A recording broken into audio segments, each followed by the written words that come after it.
कार्तिक मास के अंतिम दिन पर अध्याय 31 से 35 तक सुनाऊंगी। जितना हो सकेगा एक दो वीडियो में तो सुनिएगा, क्योंकि आज अंतिम दिन है और इन 30 दिनों में मैंने पूरी एक अध्याय से लेकर 35 अध्याय तक पूरी कथा कार्तिक मास के महात्म्य की सुनाई है। कार्तिक मास महात्म्य का यह 31वां अध्याय बतलाया भगवान ने प्रभु स्मरण का सरल उपाय। भगवान कृष्ण ने कहा कि पूर्व काल में अवंतीपुरी में धनेश्वर नामक एक ब्राह्मण रहता था।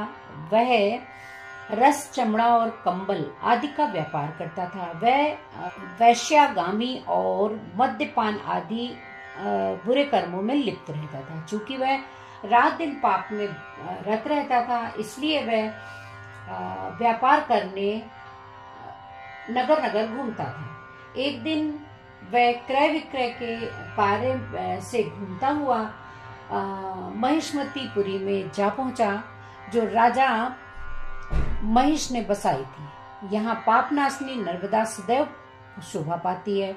उस नदी के किनारे कार्तिक का व्रत करने वाले बहुत से मनुष्य अनेक गांवों से स्नान करने के लिए आए हुए थे। धनेश्वर ने उन सबको देखा और अपना सामान बेचता हुआ वह भी एक मास तक वहीं रहा। वह अपने माल को बेचता हुआ नर्मदा नदी के तट पर घूमता हुआ स्नान, जप और देवार्चन में लगे हुए ब्राह्मणों को देखता और वैष्णवों के मुख से भगवान विष्णु के नामों का कीर्तन सुनता था। वह वहां रहकर उनको स्पर्श करता रहता, उनसे बातचीत करता रहता। वह कार्तिक के व्रत ही उद्यापन विधि तथा जागरण भी देखता रहता। उसने पूर्णिमा के व्रत को भी देखा कि व्रती ब्राह्मणों तथा गौओं को भोजन करा रहे हैं, उनको दक्षिणा आदि भी दे रहे हैं। उसने नित्य प्रति भगवान शंकर की प्रसन्नता के लिए दीपमाला भी देखी। त्रिपुर नामक राक्षस के तीनों पुरों को भगवान शिव ने इसी तिथि के दिन जलाया था और इसलिए शिव जी के भक्त इस तिथि को दीप उत्सव के रूप में मनाते हैं। जो मनुष्य मुझ में और शिव जी में भेद करता है, उसकी समस्त क्रियाएं निष्फल हो जाती हैं। इस प्रकार नर्मदा तट पर रहते हुए जब उसको एक माह व्यतीत हो गया तो एक दिन अचानक उसे किसी काले सांप ने डस लिया। उससे विवल होकर वह भूमि पर गिर पड़ा। उसकी यह दशा देखकर वहां के दयालु भक्तों ने उसे चारों ओर से घेर लिया और उसके मुंह पर तुलसी दल मिश्रित जल के छींटे देने लगे। जब उसके प्राण निकल गए तब यमदूतों ने आकर उसे बांध लिया और कोड़े बरसाते हुए उसे यमपुरी ले गए। उसे देखकर चित्रगुप्त ने यमराज से कहा, उसने बाल्यावस्था से लेकर आज तक केवल बुरे कार्य ही किए हैं। इसके जीवन में तो पुण्य का लेस मात्र भी दृष्टिगोचर नहीं होता। यदि मैं पूरे 1 वर्ष तक भी आपको सुनाता रहूं तो भी उसके पाप की सूची समाप्त नहीं होगी। यह महापापी है, इसलिए इसको एक कल्प तक घोर नरक में डालना चाहिए। चित्रगुप्त की बात सुनकर यमराज ने कुपित होकर काल नेमी के समान अपना भयंकर रूप दिखाते हुए अपने अनुचरों को आज्ञा देते हुए कहा कि हे प्रेत सेनापतियों, इस दुष्ट को मुकदरों से मारते हुए कुंभी पाक नरक में डाल दो। सेनापतियों ने मुकदरों से उसका सिर फोड़ते हुए कुंभी पाक नरक में ले जाकर खौलते हुए तेल में कढ़ाई में डाल दिया। प्रेत सेनापति ने उसे जैसे ही तेल के कढ़ाई में डाला, वैसे ही वहां का कुंड शीतल हो गया। ठीक उसी प्रकार जिस प्रकार पूर्व काल में प्रहलाद जी को डालने से दैत्यों की जलाई हुई आग ठंडी हो गई थी। यह विचित्र घटना देखकर प्रेत सेनापति यमराज के पास गए और उनसे इसका वृतांत सुनाया।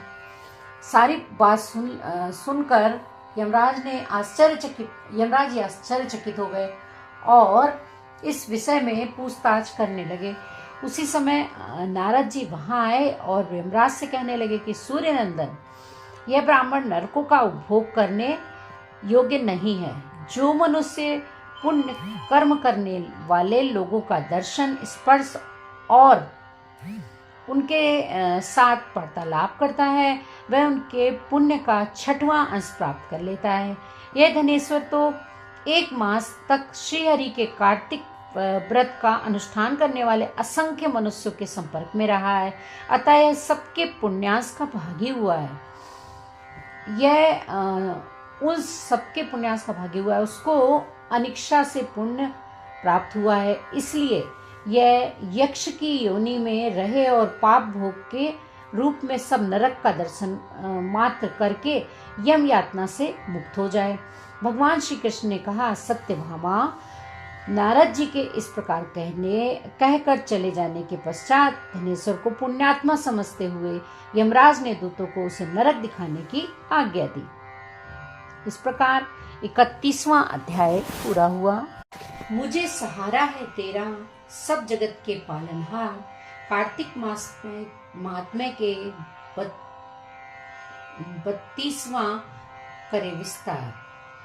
भगवान श्री कृष्ण ने आगे कहा, हे प्रिय, यमराज की आज्ञा शिरोधार्य करते हुए प्रेतपति धनेश्वर को नरकों के समीप ले जाया गया। उसे दिखाते हुए कहने लगे कि हे धनेश्वर, महान भय देने वाले इन नरकों की ओर दृष्टि डालो। इसमें पापी पुरुष सदैव दूतों द्वारा पकाए जाते हैं। यह देखो, यह तप्त वाचुक नामक नरक है, जिसमें देह जलने के कारण पापी विलाप कर रहे हैं। जो मनुष्य भोजन के समय भूखों को भोजन नहीं देता, वे बार बार इस नरक में डाले जाते हैं। वह प्राणी जो गुरु, अग्नि, ब्राह्मण, गौ, वेद और राजा इनको लात मारता है, वह भयंकर नरक अतिशय पापों के करने पर मिलते हैं। आगे देखो, ये दूसरा नरक है जिसका नाम अंधता मिश्र है। इन पापियों को सुई की भांति मुख वाले तमोत नामक कीड़े काट रहे हैं। इस नरक में दूसरों का दिल दुखाने वाले पापी गिराए जाते हैं। यह तीसरा नरक है जिसका नाम क्रकेय है। इस नरक में पापियों को आरे से चीरा जाता है। यह नरक भी असीमत्र वर्ण आदि भेदों से 6 प्रकार का होता है। इसमें स्त्री या पुरुषों के वियोग कराने वाले मनुष्यों को कड़ाही में पकाया जाता है। जो प्रियजनों को दूर करने वाले मनुष्य भी असीमत्र नामक नरक में तलवार की धार से काटे जाते हैं और कुछ भेड़िए के डर से भाग जाते हैं। अब अर्गल नामक ये चौथा नरक देखो। इसमें पापी विभिन्न प्रकार से चिल्लाते हुए इधर उधर भाग रहे हैं। यह नरक भी वध आदि भेदों से 6 प्रकार का है। अब तुम यह 5वां नरक देखो जिसका नाम कूट सालमली है। इसमें अंगारों की तरह कष्ट देने वाले बड़े बड़े कांटे लगे हैं। यह नरक भी यातना आदि भेदों से 6 प्रकार का है। इस नरक में पर स्त्री गमन करने वाले मनुष्य डाले जाते हैं। अब तुम यह 6ठा नरक देखो। उल्बड़ नामक नरक में सिर नीचे करके पापियों को लटकाया जाता है। जो लोग भक्ष्य का विचार नहीं करते, दूसरों की निंदा और चुगली करते हैं, वे इस नरक में डाले जाते हैं। दुर्गंध भेद से यह नरक भी 6 प्रकार का है। अब 7वां नरक है जिसका नाम कुंभी पाक है। यह अत्यंत भयंकर है और यह भी 6 प्रकार का है। इसमें महापात की मनुष्यों को पकाया जाता है। इस नरक में सहस्त्रों वर्षों तक यातना भोगनी पड़ती है।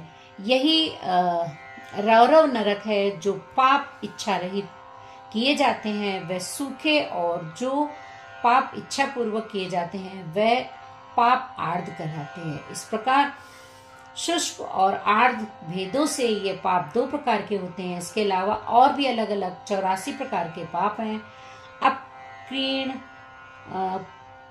पाडाकतेय, मलिनीकर्ण, जाति भ्रष्कर्ण, उपाय, अति पाप, महापाप, ये 7 प्रकार के पातक हैं। जो मनुष्य जैसा कर्म करता है उसे इन 7 नरकों के उसके पाप कर्मों के अनुसार पकाया जाता है। चूंकि तुम्हें कार्तिक व्रत करने वाले प्रभु भक्तों का संसर्ग प्राप्त हुआ था, उससे पुण्य की वृद्धि हो जाने के कारण ये सभी नरक तुम्हारे लिए निश्चय ही नष्ट हो गए हैं। इस प्रकार धनेश्वर को नरकों का दर्शन कराकर प्रेतराज उसे यक्षलोक में ले गए और वहां का राजा बना दिया गया। यही कुबेर का अनुचर धनक्षय के नाम से प्रसिद्ध हुआ। बाद में महर्षि विश्वामित्र ने उसके नाम पर तीर्थ बनवाया था। कार्तिक मास का फल महाफल देने वाला है। इसके समतुल्य अन्य कोई दूसरा पुण्य नहीं है। जो भी मनुष्य इस व्रत को करता है तथा व्रत करने वाले का दर्शन करता है उसे मोक्ष की प्राप्ति होती है। बोलो विष्णु भगवान की जय। जय श्री हरि।